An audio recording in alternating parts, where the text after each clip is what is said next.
I'm Barbara Johnson, a 62-year-old former elementary school teacher. Looking out the window of my cozy home in the suburbs of New York, I can see the autumn leaves glowing golden. It reminds me of the many seasons I've witnessed in this house. It's been 2 years since my husband Robert passed away. Although I'm financially comfortable, there's an emptiness in my heart that seems impossible to fill. As I sip my morning coffee, I think about my only son, Michael. At 35, he's become a successful lawyer, making us parents proud. I can't help but smile as I remember his college graduation day. The image of Michael walking proudly in his black gown is as vivid as if it were yesterday. Now, Michael has a happy family of his own.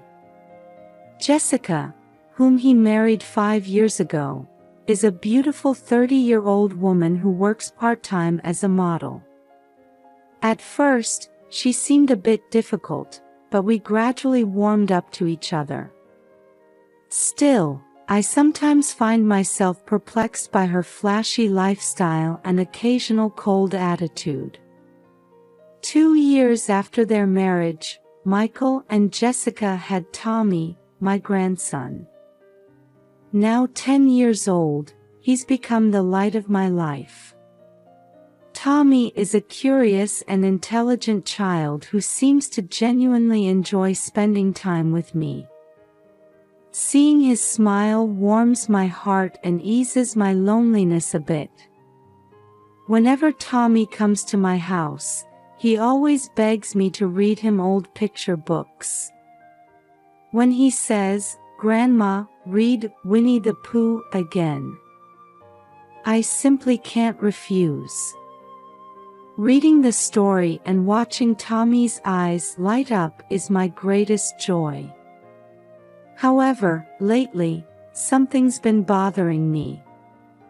Jessica has been suddenly dropping Tommy off more frequently. She leaves saying she has urgent business, but never elaborates on what this business is. Michael seems too busy with work to notice what's happening at home. I have no complaints about taking care of Tommy. In fact, the time I spend with him gives my life meaning. But I can't help feeling a bit uneasy about Jessica's behavior. Where is she going? And why is she hiding it from Michael? Despite these concerns, I put on a cheerful face for Tommy's sake. Today is another day he's coming over. It's bound to be a fun day. With that thought, I start walking towards the front door. The doorbell rings, and when I open the door, Tommy's smiling face greets me. "Grandma," he shouts cheerfully, hugging me tightly. "Tommy, how have you been?" I ask gently. Jessica seems to be in a hurry, saying, "Thanks, Barbara. I'll pick him up in the evening," before quickly leaving. It's a familiar scene. Tommy and I head to the living room as usual. He immediately runs to the toy box and takes out the dinosaur figurines he's been obsessed with lately.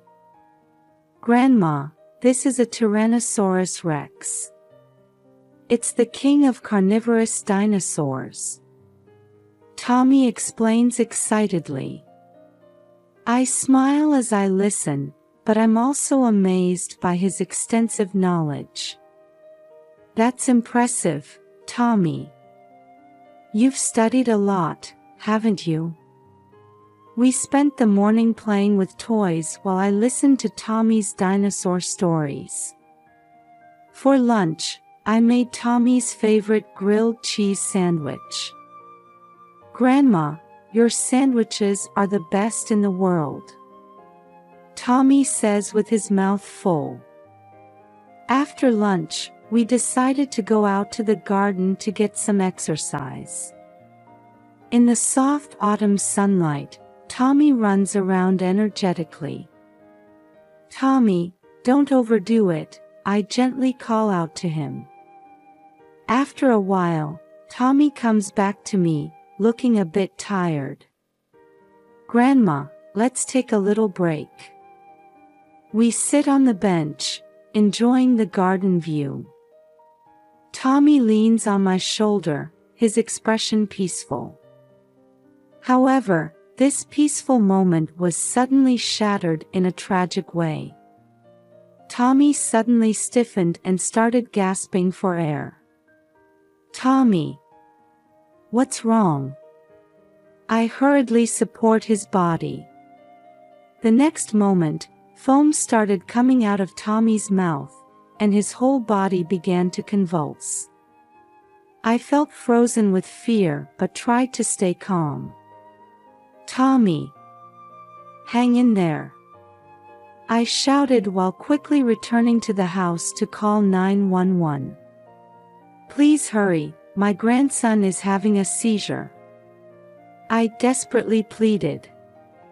The few minutes until the ambulance arrived felt like an eternity.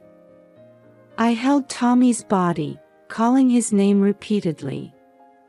When the paramedics arrived, they quickly put Tommy on a stretcher. "Ma'am, can you come with us?" one of the paramedics asked me. I quickly grabbed my handbag and got into the ambulance. Meanwhile, I called Michael to explain the situation. "What? Tommy?"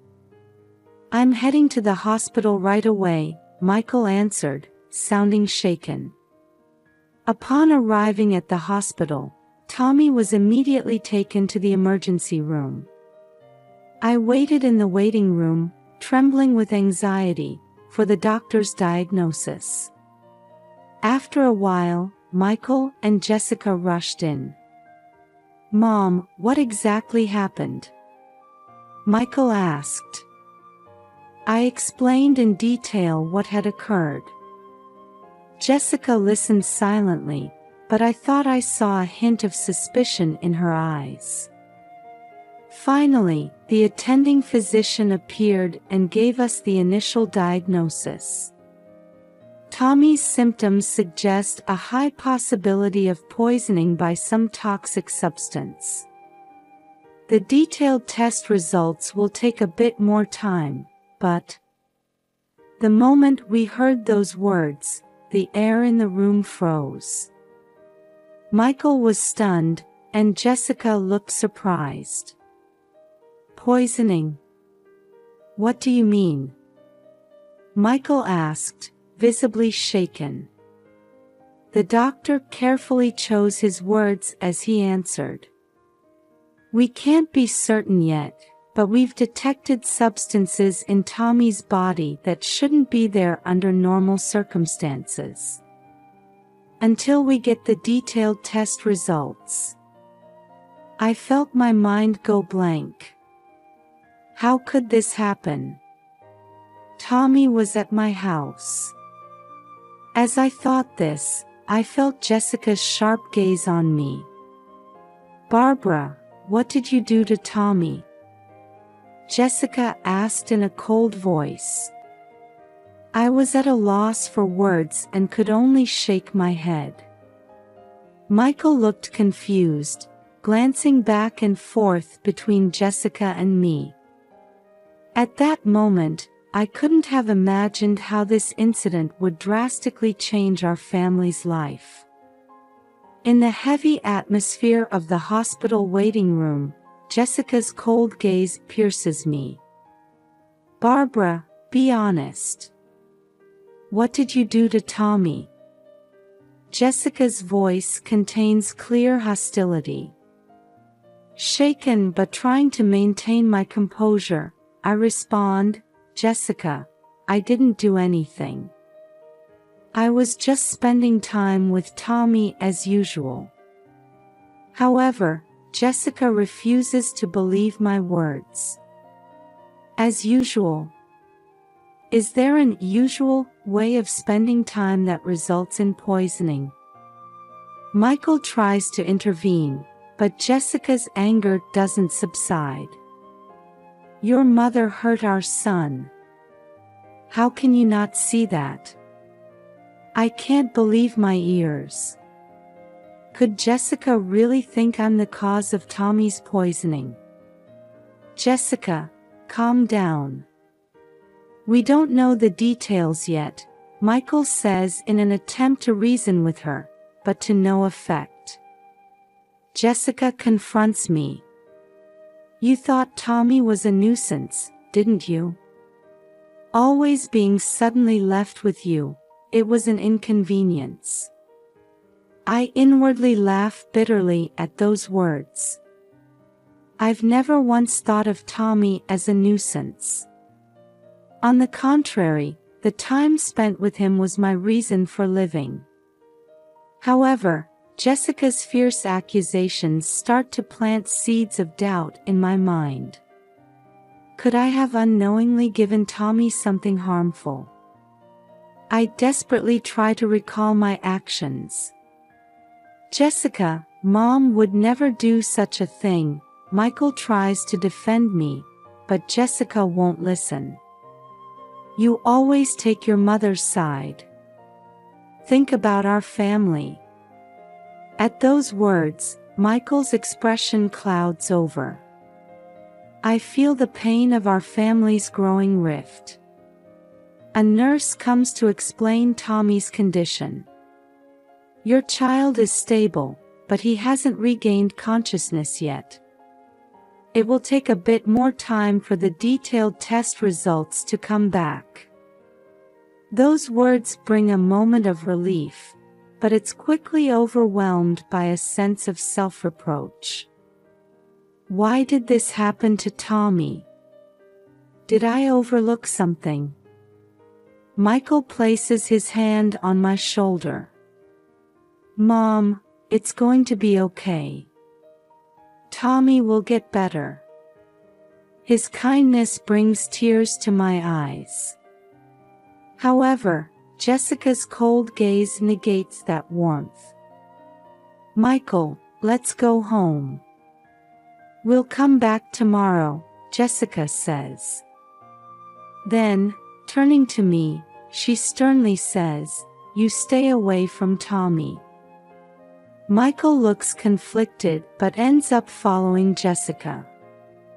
As they leave, he whispers, Mom, I'll call you later. Left alone in the hospital waiting room, I'm enveloped by a deep sense of loneliness. How did it come to this? Various thoughts swirl in my head. The next day, I received a call from Michael. Mom, Jessica reported this to the police. She still suspects you. I'm shocked by his words. The police. Michael, I really didn't do anything. I know, Mom. I believe you. But it's going to be hard to convince Jessica. Michael's words offer some comfort, but I acutely feel the division in our family. Later, I had to undergo police questioning. With trembling hands, I explained in detail what happened that day. The officer listened calmly, but I thought I saw a hint of doubt in his eyes, which increased my anxiety. When I returned home, I became conscious of the neighbors' glances.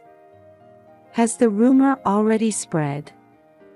As I spend days cooped up at home, I can't stop thinking about Tommy. One day, Michael visited me alone. Mom, are you okay? I tell him about the current situation through tears. Michael listens silently. Mom, I've been thinking. Don't you think there's something strange about this situation? At those words, I look up. Michael's eyes showed that he had seen through something. Jessica's behavior, it's a bit unnatural. As if she's hiding something. Michael's words plant a new doubt in my mind. And suddenly, small incidents that I had never paid attention to before started to take on significant meaning. As Michael's words echoed in my head, we received a call from the hospital. They said the detailed test results for Tommy were out. We rushed to the hospital, where the attending physician guided us to the examination room. Jessica was there too, but she wouldn't meet my eyes. The test results show that the substance detected in Tommy's body was a toxin called amatoxin, the doctor began explaining carefully. This is a toxin found in a poisonous mushroom called the death cap. At those words, the room fell silent. Death cap? Michael asks in surprise. There's no way Tommy would eat something like that. The doctor continues, this toxin is extremely dangerous, causing severe symptoms even in small amounts. Fortunately, thanks to early detection and appropriate treatment, Tommy's life is not in danger, but it will still take time for a full recovery. My head is spinning. Death cap. There's no way I would have something like that in my house. Suddenly, Jessica raised her voice. Barbara, you fed Tommy mushrooms you picked from your garden, didn't you? No, I didn't. I desperately deny it. There are no such poisonous mushrooms in my garden. The doctor intervenes. Actually, judging from the amount of toxin detected, it's likely that it was ingested in its pure form. In other words, you mean someone intentionally gave it to Tommy? Michael asked with a trembling voice. The doctor nods slowly. We can't rule out that possibility. At these words, a heavy silence fell over the room. After leaving the hospital, Michael headed to Barbara's house. Mom, let's investigate together. We might have overlooked something. We started searching the house meticulously. The kitchen, the living room, and the room where Tommy often played. Mom, what's this? Michael pulled out a small bag from the back of a shelf. I gasped when I saw the bag. This isn't mine. There was white powder inside the bag. Michael carefully examined it and his face changed color. Mom, this might be amatoxin powder. But how did it get here? Suddenly, a realization struck me. Michael, I remember now. Last week, Jessica came here and was looking for something. Michael's expression changes. Mom, haven't you noticed anything strange about Jessica? Her behavior has been odd lately.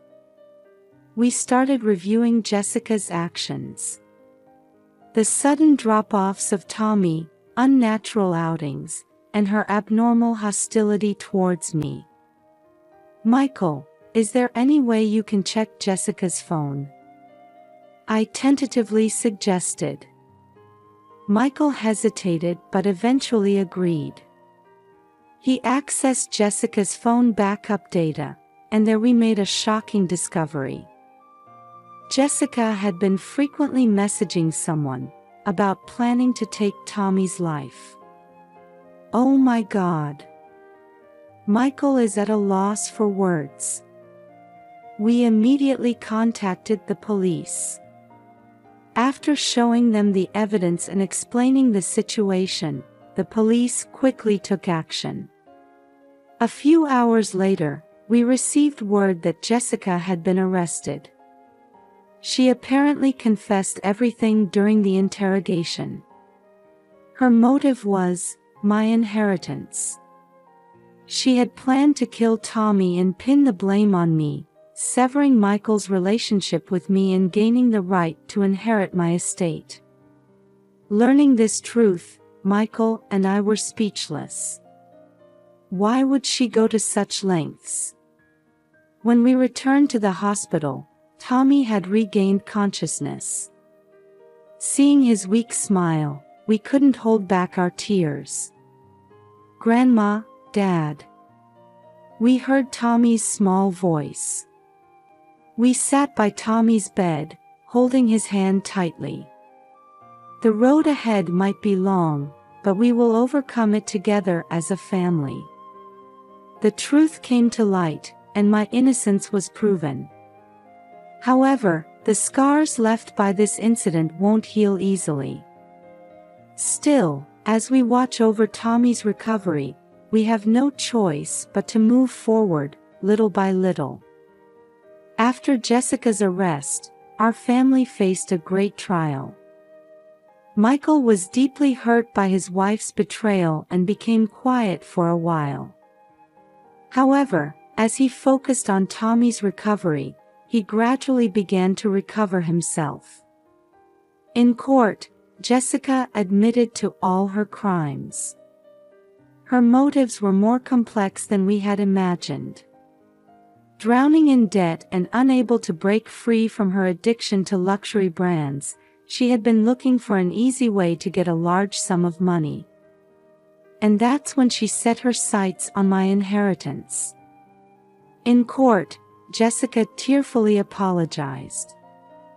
"I'm truly sorry. I was blinded by greed and ended up hurting my precious family."